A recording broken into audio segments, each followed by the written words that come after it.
This is how Bud Lee makes pictures these days, dabbling in watercolors. A far cry from the images he's most famous for. I miss my regular life. That life Bud refers to took him around the world and back again. He calls himself a picture maker. He honed his craft in the Army. That's where he realized he was as much an artist as a photographer. Through the 60s and 70s, his photos would grace the covers of magazines like Life, Esquire, Rolling Stone, as well as a host of others.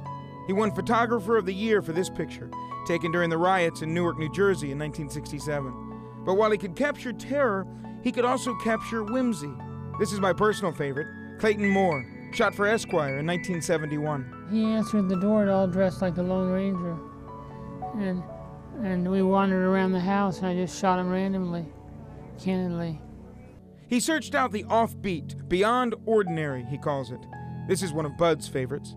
I just like the way it looks, and I like the way that dried palm leaf thing looks on it. She's a very sweet lady, and it's just a nice picture. Some of his work seems so simple, yet there are always complexities, just like his life. He moved to Plant City for a more simple life, then in 2003, everything got complicated. Bud had a stroke, leaving him paralyzed on his left side. He now lives in a convalescent home. As a photographer, as a picture maker, you kind of freeze a moment in time. Do you feel almost frozen in time yourself? Oh, definitely. It's a good way of putting it. Yeah, I feel like I'm just waiting to die now.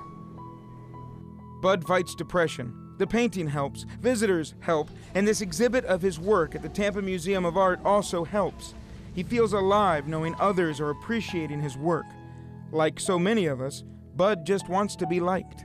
I hope that they like the pictures and they like that I come off as a nice person and not mean or not nasty.